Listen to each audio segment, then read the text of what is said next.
Welcome to Linda's Corner, a podcast created to inspire hope, increase joy, and motivate positive change. Hi, my name is Linda Bjork.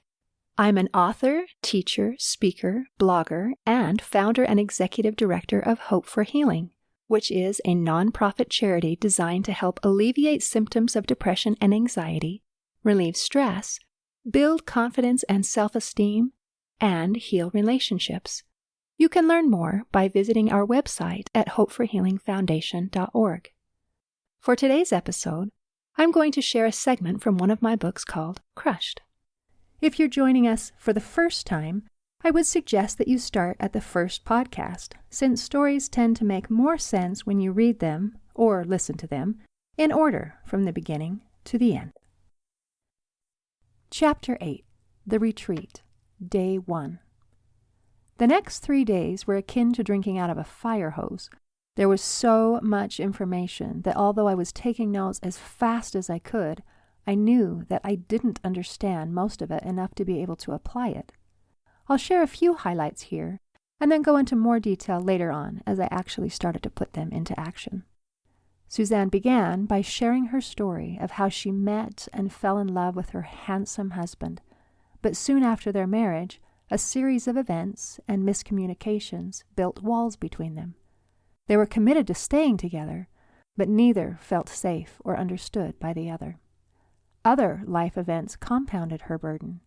In one instance, a person came to her house and criticized her so severely that after this person left, she crumpled to the ground, too weak to hold herself up. She sobbed inconsolably and thought she'd never recover. I could empathize with that feeling. I, too, had been crumpled on the ground in sobbing, inescapable misery. I felt sad that Suzanne had endured such a horrible experience. But I also felt something else. I felt like I was not alone. If she had felt that way and recovered, then perhaps there was hope for me. She talked about her experience being introduced to the emotion code, body code, and how she had helped her daughter overcome the trauma of being caught in a devastating typhoon in the Philippines. She wanted to be able to help her husband overcome the trauma from his tragic upbringing. Both his parents had died when he was still young, but he wouldn't have anything to do with it. Shocking, isn't it? She laughed with exaggerated sarcasm. He didn't want me to fix him. Nobody wants to be controlled or manipulated or fixed, even when we think it's for their good. The only one we have power to change is ourselves. She talked about being introduced to trainings by Kirk Duncan, owner of 3 Key Elements, where she learned about mentoring and how to help people make lasting changes in their lives through empowerment and release techniques. He opened her eyes to what she had been missing, a way to find and heal the roots of these negative emotions and then replace them with positive, high energy. She continued with additional training and wanted to expand her business to help others more effectively. But the thought came to her that she couldn't help others until she had healed herself and her marriage first. So she dedicated herself to self-healing. She worked with a mentor and spent an hour or more a day applying the tools and techniques that she had been taught. It has been nearly a year since I made that decision, and it has changed my life. Where would you like to be a year from now? She talked about feeling compelled, almost against her will, to attend a women's retreat, and at the conclusion, a single thought overpowered her. Now it's your turn. You need to host a retreat. So she began to act, first creating an image in her mind of what she wanted the event to be like. She made an audio recording of her after story, the story she hoped to see fulfilled in the future. I wanted it to be in a beautiful place, she said. I wanted a picture window view of the mountains with blue sky, sunshine, and a few wispy clouds. I wanted 20 women to attend who needed to be here, and that I would have something of value for each of them. In my recording, I'm not wishing for it to be so. I'm speaking as if it already happened. I listened to my recording every day and acted to make it happen. I did my best, but it wasn't enough. A few weeks ago, very few had signed up, and I was worried that it would be a flop. I apologized to my husband because I had invested our money into reserving these condos with no apparent hope of recovering costs. My husband is very budget conscious and carefully scrutinizes our purchases. I thought I'd be in trouble, but was surprised by his answer. I don't care about the money. You have healed our home. You are able to diffuse any conflict in our home, and you can even diffuse me. I am so grateful for what you've done for our family. What you're doing is such a wonderful thing, and I support you 100%. I was in awe. I couldn't even imagine what it would be like to have that kind of support and understanding from my husband. Even though things didn't look like they would work, I kept moving forward as if they would, she continued. Then, right before the retreat was to begin, things began to fall into place, and here we are. Look around the room. We had 22 people signed up, and 2 weren't able to make it, so that makes 20, which is exactly what I asked for. Look out that wall of windows at the mountain and notice the blue sky and sunshine and those wispy little white clouds over there. The after story that I had created in my mind is coming to pass. Thank you so much for coming and for helping to create this beautiful experience we're sharing together. She taught that we're not helpless victims resigned to simply endure. We have the power to create the life we want, a life of happiness. And there are 3 basic keys to happiness: identity, relationships, and progression. We each have our own unique energetic balance made up of the positive and negative emotions we are filled with. The positive emotions are like deposits, and the negative like withdrawals from a bank account, she said as she drew an outline of a person on a large pad of paper set up on an easel, filling the outline with plus signs and minus signs. If we have a lot of positives and a few negatives, we have a high energy balance, allowing us to live an energized, happy, and fulfilled life.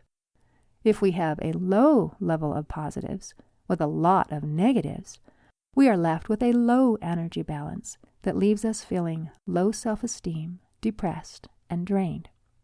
Now, take each of the different aspects of our identity, physical, spiritual, mental, emotional, and social, and write down how you feel your current balance is in each area. Is it high or low? Which areas could use some improvement? I looked down at the figure that I had drawn in my own notebook and knew the answer wasn't good. I have a low balance in every area. If you want to improve your balance, then you need to add positives and get rid of negatives. It isn't enough to just get rid of the negatives. She drew a horizontal line with a dip in it. There is a law called the law of the vacuum. Nature abhors a vacuum, and whenever we have a hole or a void, it naturally tends to fill up with negative, because negative thoughts and emotions are so prevalent and all around us. I am trained in the body code, where I help people identify and release negative emotions, and I've had a lot of success, yet I was baffled that I needed to clear the same negative emotions from my clients over and over again. It wasn't until I learned about the law of the vacuum that I understood that although removing the negative is a necessary element of healing, it isn't enough. You have to add positive thought and emotions. She shared several ways we could do this through nature, exercise, music, and serving others. During this retreat, I'm going to teach you a few more simple tools to increase your positive balance in your emotional bank account. We'll start with declarations. She paused to take a sip of water. One thing you don't ever want to say is, "What's wrong with me?" because your subconscious will start searching. "Okay," she said, mimicking a subconscious voice. "She wants to know what's wrong with her. Search all programs and locate all her faults, and it will find them." Don't ever say that again. Instead, say, "What did I do right today?" And the subconscious will get to work searching for what you did right. This helps promote that positive emotional balance. She tore off the sheet of paper that she'd been drawing on and started a new page. Okay, I want to explain the law of vibration she said, and began to explain that the law of vibration states that anything that exists in our universe, whether seen or unseen, broken down and analyzed in its purest and most basic form, consists of pure energy or light, which resonates and exists as a vibratory frequency or pattern. All matter has its own vibrational frequency. The thoughts, feelings, and actions we choose also have their own particular rates of vibration. Our energy can move at a very high vibrational frequency, which will bring us more health, happiness, and prosperity, or at a very low vibrational frequency, which will bring us the opposite. Emotions like shame, guilt, apathy, and depression have very low vibrational frequencies, while positive emotions like love, joy, and peace have very high vibrational frequencies. Sometimes you can feel the vibrations of another person, although you may not realize that's what you're feeling, she said. Have you ever had someone walk in the room and you could just feel that they were angry without saying a single word? How about when someone enters the room and they're radiating happiness and excitement? What you're feeling is the vibration of that emotion emanating from the person. Next, she talked about the law of attraction, the belief that by focusing on positive or negative thoughts, a person brings positive or negative experiences into their life. What we send out comes back to us amplified and multiplied. If we're sending out thoughts or vibrations of worry, then it comes back multiplied as anxiety, she said. If we send out thoughts or vibrations of sadness, then it comes back multiplied as depression. I paused to think about that. I had been extremely worried and devastatingly sad, which had indeed grown into anxiety and depression. Was I really attracting anxiety and depression? If so, then, in a way, I did this to myself. I wasn't sure that I liked that answer. It is so much easier to blame outside circumstances. I guess the flip side of that is that I should be able to have the power to do something about it. Which do I want more? To be proactive and heal, or to be validated in my misery? That question is so much harder to answer when you're in it than when you're watching from the outside. Suzanne drew a stick figure on the board surrounded by a circular bubble. The space inside this bubble is our comfort zone. The size of our comfort zone can vary greatly from person to person, and it can be enlarged or contracted. She referred to the figure on the board and explained further. When we struggle with our identity, then our comfort zone collapses. We may not feel comfortable anywhere. I paused to think about that one as well. That was certainly true for me. Situations that had once been easy and comfortable are now very painful and uncomfortable. Did that correlate with struggling with my identity? She circumscribed this bubble with a second, larger bubble. This bubble represents our growth zone. We have to step outside of our comfort zone in order to be able to grow. When we step outside our comfort zone into the growth zone, it enlarges our comfort zone. We can choose growth, or we can simply let life do it for us. We're going to grow one way or another. That's what this life experience is all about.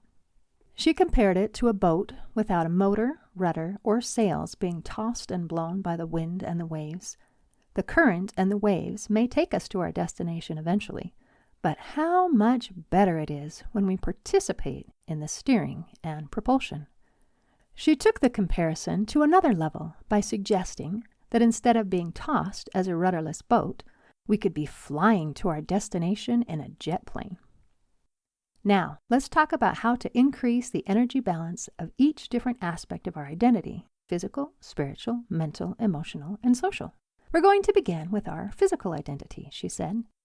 In the journey to love yourself, you need to learn to love your body. Like most women, I have things about my body that I don't love. And although there are many things about it that are wonderful, in the past, all I could see were my flaws. One day, I had an epiphany, she went on. The thought came to me that my body is not me. My soul or spirit has existed forever, while my body has only existed for a few decades. Compared to my spirit, it's just a baby. I would never treat a baby the way that I criticize my body. I learned that I need to love and nurture it like a child. I need to be kind to my body. Those aspects that I didn't love before are still there, but they don't bother me anymore. I can honestly say that I love my body. It is perfect. Not in the way that the magazines would define perfection, but it is perfect for me. Your body is perfect for you. Our bodies are wonderful and beautiful, and we should love them and care for them. Then she listed on the board some of the things we can do to nurture our bodies. The food that we eat is the fuel or energy for our body to use. She emphasized that food that is alive gives more energy, so fresh vegetables and fruits obviously give more energy than cooked and processed food. This is another place where we need to add positive and get rid of negative in order to have a positive balance in our body. Water is necessary. Energy flows through water. A general rule to determine how much water our body needs is to weigh ourselves and divide that number in half. That determines how many ounces of water our body needs to function optimally. For most people, it's about 8 8-ounce glasses per day. Getting adequate sleep is necessary for our bodies and is crucial for healing. Exercise is important. Caring about our appearance is important. You have to get up, shower, get ready, put on your makeup, and fix your hair.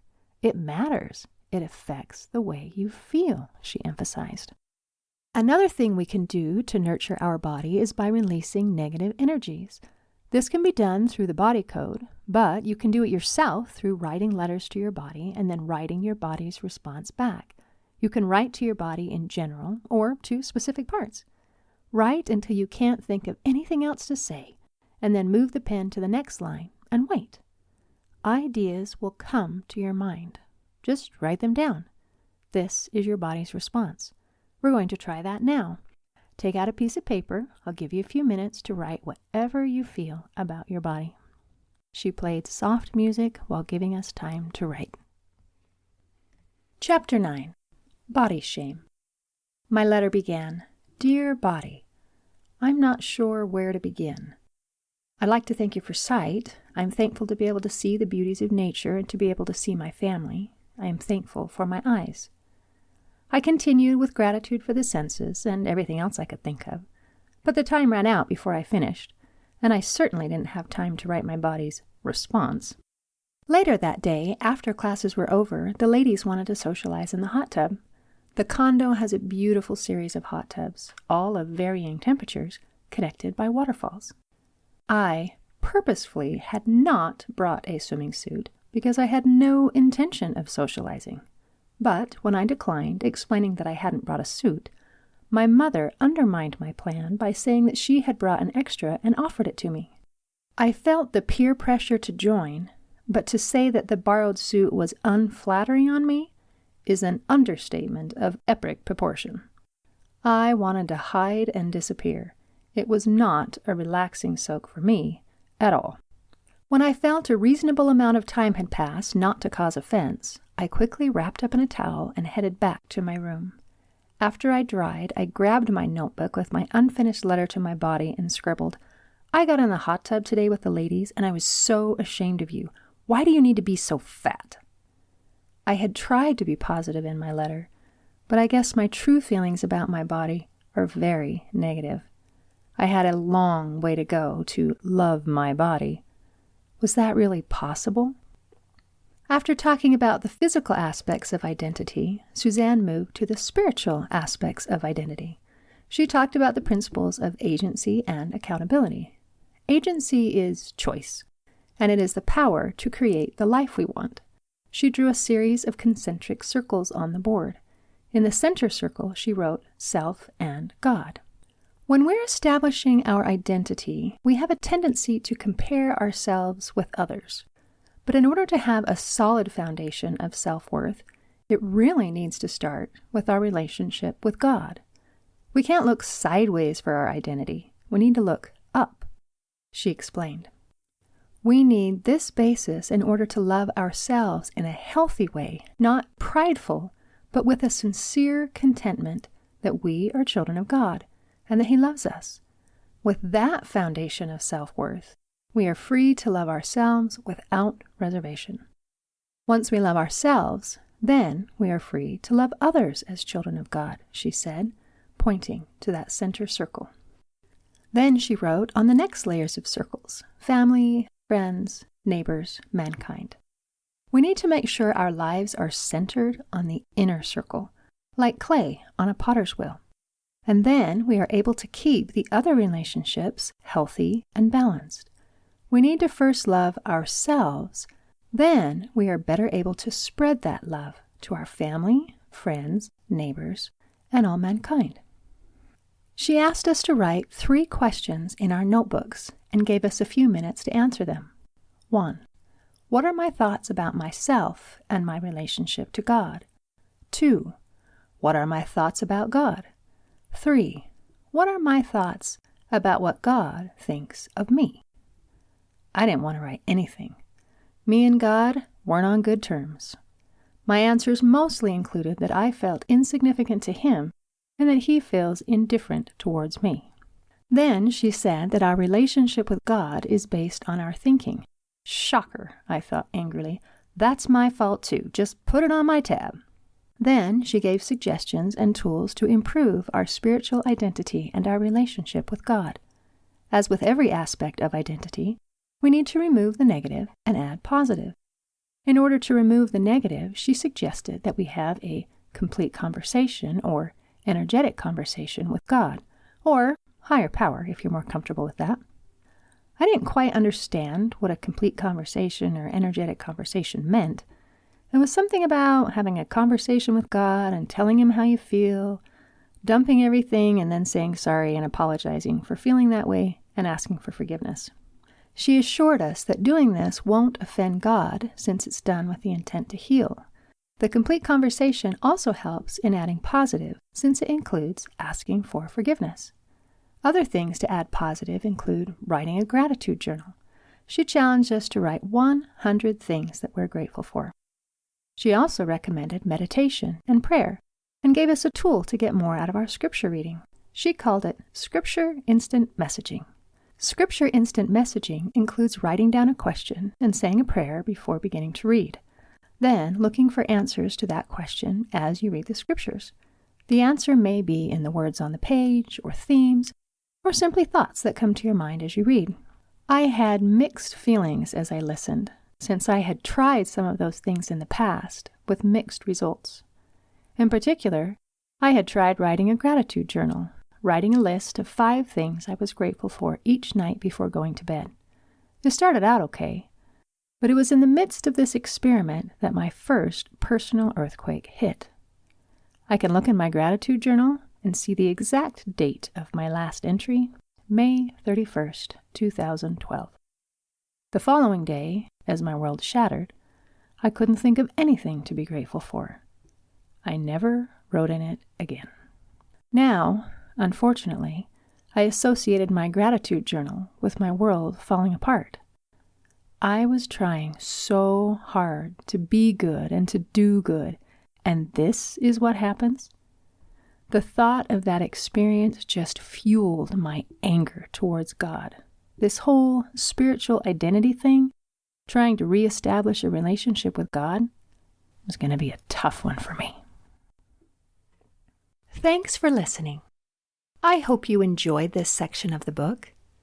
The next section is available on the following podcast. Please subscribe to receive updates when new episodes are available. The book Crushed is available on Amazon, and the audiobook version will soon be available on Amazon, Audible, and iTunes. Again, my name is Linda Bjork.